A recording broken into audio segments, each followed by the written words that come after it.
All right, guys, let's be ready for the first work set in 10 minutes. It's 9:23, we'll start at 9:33 on the dot. First work set.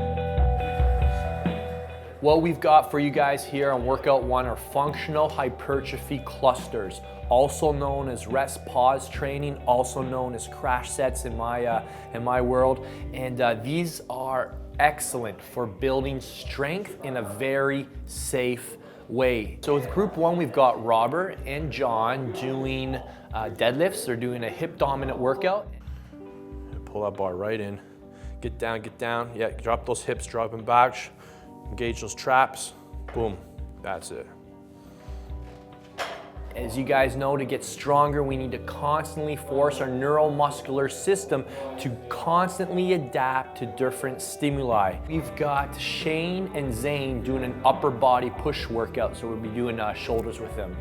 You're doing almost like an incline press. Can you put your feet up here? Yeah. Does that feel better or worse? Do you feel better with your feet on the ground? Yeah. Okay, that's fine. Feet on the ground then. Good. Explosive, boom. Boom, good. Boom. Oh yeah, I forgot to tell you guys, do you guys need any pre-workout? Caffeine? All right, where's the Rush? And then take the Rush, 1 scoop of that will fire you guys up. Don't take any more, trust me. Okay, first work set, we're gonna start in about a minute. All right, so our students are in for a little surprise today. We've got functional hypertrophy clusters, also known as rest pause training. We're working with 5 sets of 4-4-4. This stuff's gonna kick their ass. It's very hard, really gonna fire up their nervous system. And those last couple sets, these guys are gonna be fighting for dear life to get every one of those reps. What's awesome about this workout is that they're gonna achieve more total poundage than they ever have before, because we've got these intra-set rest periods preventing fatigue. So we're gonna keep the stress on those type 2A, type 2B fibers, which are the ones that are gonna make you bigger. 3-minute rest period means at around 2:30, you should already be in your zone. You should be mentally getting ready. When 3 minutes is up, that's when the set starts, not at 3:15 or not 3:30, or else we can't track our progress. What's most important is the intent to the brain. All right, so as long as you are intentionally pushing as hard as you possibly can, that is the signal that's gonna create a strength-based training effect, okay?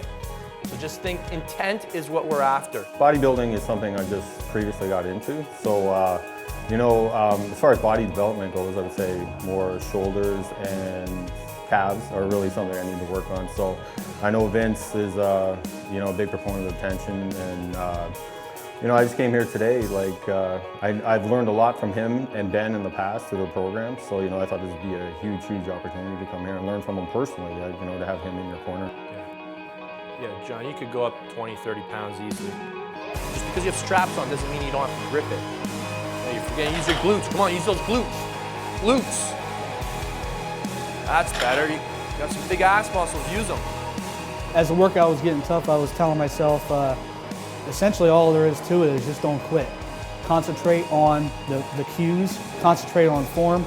That's what matters in the end. It's your opportunity to be strong and explosive. Take advantage. Let's do this. Good. The reason I came today is because I've been watching Vince's videos for the last couple of years now, and really wanted to meet him and just sort of gauge his knowledge in terms of the strength-based workouts and the hypertrophy-based workouts as well.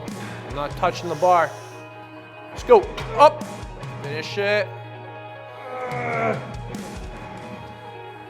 Excellent, excellent work.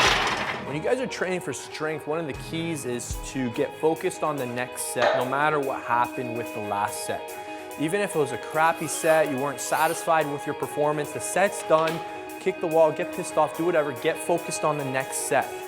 Shoulders should be over top the bar on the way down. Hips back, that's better. Much better this time. Feeling better? Yeah, stay with that weight there. Don't worry, we need to get that form improved. There you go. You can see he's looking more explosive as the workout goes on, and that's one of the effects of training with heavier weights. You start recruiting more muscle fiber. I came here today to learn how to trigger muscles better, new techniques, get some new ideas of new things I could try. Come on, Zane. Explosive. Strong off the bottom. Down and up. Up! That's better. Good, and that's what we're looking for, intent. Explosiveness is all about intent. You'll notice as the sets go on, what this normally looks like is 4-4-4 set 1, 4-4-4 set 2, and then it's like 4-3-3, and then 4-3-2, and then by the 5th set, most guys are like 4 reps, sometimes 2 reps, then 1 rep. Our goal is to get a total of 12 reps on all 5 sets, which is a substantial amount of volume with a heavier weight than they're used to working with. So it's a great way of getting stronger and you know, really putting your body under a lot of poundage.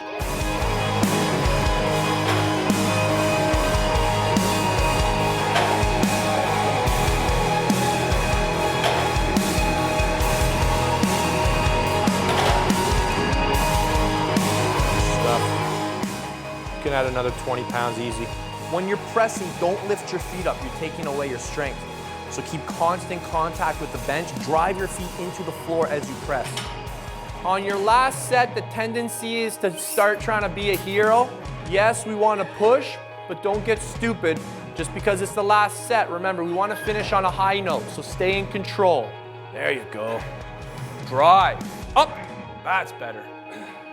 Stretch and go. Up. That's fine. That's exactly how it should look. When you're done, you're done. You'll notice that 3 different approaches just occurred.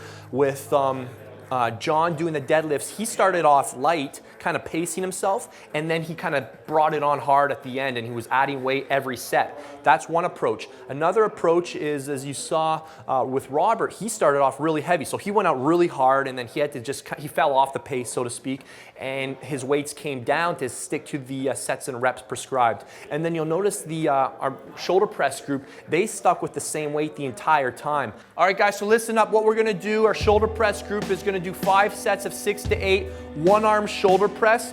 So a little more hypertrophy based here, so we really blew out the type 2 fibers. We're gonna start to recruit some type 1 fibers now with this little protocol. Our deadlift group is gonna be doing Glute-Ham Raises. Same thing, 5 sets of 6 to 8. We'll bring down the rest periods though to 2 minutes instead of 3 minutes. So again, we're gonna recruit some different fibers here to finish off this workout.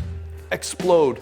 All right, we're just doing 6 reps aside, and then on the way down, very careful, assist yourself to come back down and then switch arms. You should be in a position where if I try to come and knock you down while you're doing this, you wouldn't budge. That's what you want to do here on the glute ham raises. Typical glute ham raises when we just come down to about halfway and then back up. We're gonna actually let you guys come all the way down and then all the way back up. So we're gonna do kind of like a back extension to a glute ham raise. There's multiple ways of doing these. All right, pitter patter, let's get at her. First set, guys. Lock your body in cement. Nothing changes.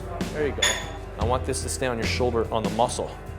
So this is why we have to really be aware of our technique and find a position that you can lift strong for forever. So everybody's got imbalances. So unilateral work is pretty tough the first time you do it. So, you know, we're really working with Shane, trying to find him a solid base of support. What I was telling him off camera is that whenever your body starts moving, then you take stress off the shoulder. So we want to keep everything not moving. We don't want the body to move. That way we can keep all the emphasis, all the stress on the working muscle, the shoulder.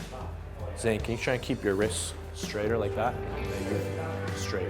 So what you probably noticed with Zane is that he's using a shoulder press with his elbow facing forward, is where Shane's elbow's facing out to the side. Neither is right or wrong. The shoulder's a ball and socket joint, so you're gonna stimulate the shoulder working in any one of these positions. It's just gonna recruit it in a different way. So where should you start? Where it feels comfortable and where you feel strongest, okay? Because we're working with lower reps here. So if that's where he feels strongest, I have no problem with him working there. If that's where he feels strongest, I have no problem with him working there. Hey, that looks good. That should probably feel pretty good too. As you come up, hamstrings feel rock hard. That's great. For sure. I was good. trying to keep stiff the whole way. I could basically go parallel. So that makes a big difference, and you can feel the traction. Power and speed here. Let's go. Power up. Come on, you can do better than that. Up. Get right up. Your hamstring's got a lot of room for improvement. Look at that as a good thing. Good. Just straight up 6 to 8 reps. Neutral grip. There, Shane. That's better. Neutral grip. Good. Work hard at the top. Come on. Contract hard. That's where the results are for you. Right there. Come on. One more. Drive your knees, flex, flex, flex, flex. Awesome. Good stuff. Feeling on the hamstring side. Like, I feel like they're really rounded and like almost bicep back. Yeah, they should. They should feel seized up. Yeah. Let's just do some a little remedial work. Put you guys through a little ab circuit, and we're gonna put you guys through a little remedial work for the shoulders. This is just kind of how like I finish off a kind of workout like this. If we're in a strength phase, we're really exposing weak links. So we want to be aware of that. I want you just to kind of feel the rotator work. All right, so we're thinking elbow back and then rotate. So 12 to 15 reps, switch arms. Then I want you guys to come over here, and you're gonna alternate that with a one arm bent over raise out to the side, holding it for 1 second at the top, okay? So that's the key. For the guys who did the lower body work, we're gonna put you through a little ab circuit. We're gonna do Glute Ham Sit-Ups, one of my favorite sit-up exercises. We're just gonna come down to halfway and then back up. And then you guys are gonna come over here using the same angle here. The idea here, guys, is to keep your abs tucked in underneath your belt, all right? So we're not letting your lower back round. As soon as you feel your abs come out from underneath your belt, then you bring it back up. So do about 12 to 15 here. And then on the last one you're gonna do, we're just gonna do a bodyweight plank for 45 seconds, all right? So guys, we'll go through that circuit 3 times and then you're done with this workout. What we want to think about is this thing here, not attached to your hand, but attached to your elbow. So when you're pulling here, we're pulling with our elbow and then we're rotating through. So all the work is coming through here. So lead with the elbow and then, yeah, that's better. Good. First workout was pretty brutal. The strength-based clusters that we did, the 4-4-4, something I haven't really done before. Read about it, but never really attempted. So it was very interesting. So you think about applying intent against my hand right from the shoulder. That's much better. So you think about shoving my hand with your shoulder. There you go. And that's going to ensure that you're initiating with the right muscle. This is, you've heard Ben probably say a million times, initiate with the working muscle. So this is why, this is just another example of that, all right? We're training your abdominals, right? Good. So let's think about that. Pull those abs in, thin tummy. Now, so you have a tendency to change your spine position, all right? I want you to think core. This is gonna take some training. So come down, keep it thin and tight. Don't lose it, and then come back up. So as soon as you start to feel like you're losing it, come back up. Vince taught me how to shorten my abs. I had a tendency to extend my spine. So on my own, of course, I don't notice that. But with Vince's help, I was able to consciously think about keeping my spine neutral and kind of sandwiching my abs together, and it made a huge difference. By the time I got to the third exercise, I had to stop because I had cramps.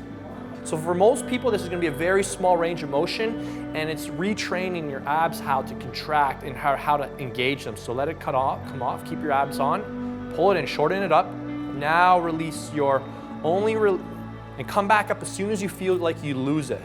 And don't pull them up. So here's the thing, what most people do is they pull their knees where? To their head. I want you to think about bringing your thighs down onto your chest.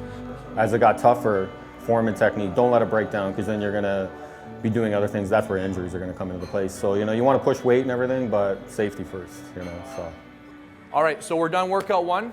Do whatever you need to do for nutrition. What I like to do post-workout when I'm over 10% body fat is glycine, glutamine, and protein powder. I do 20 grams of glutamine, which helps restore glycogen. Glycine, which helps with detoxing your liver, and then whey protein. If you're allergic to whey protein, you could do like a pea-based protein, which I don't have, but I usually do for your guys' size about 40 grams of protein, 20 grams of glutamine, 1 gram of glycine. And then if you're under 10% body fat, you can do the same thing but add carbs. There's some quadri-carb. And I'd probably go anywhere from after a strength-based workout, 30 grams of carbs is probably plenty. So we didn't really kill a lot of glycogen, 30, 50 grams. If you know your numbers, do what you do. And then rest up, we'll sit down, chill, do some Q&A for an hour, and then we'll get going with another workout.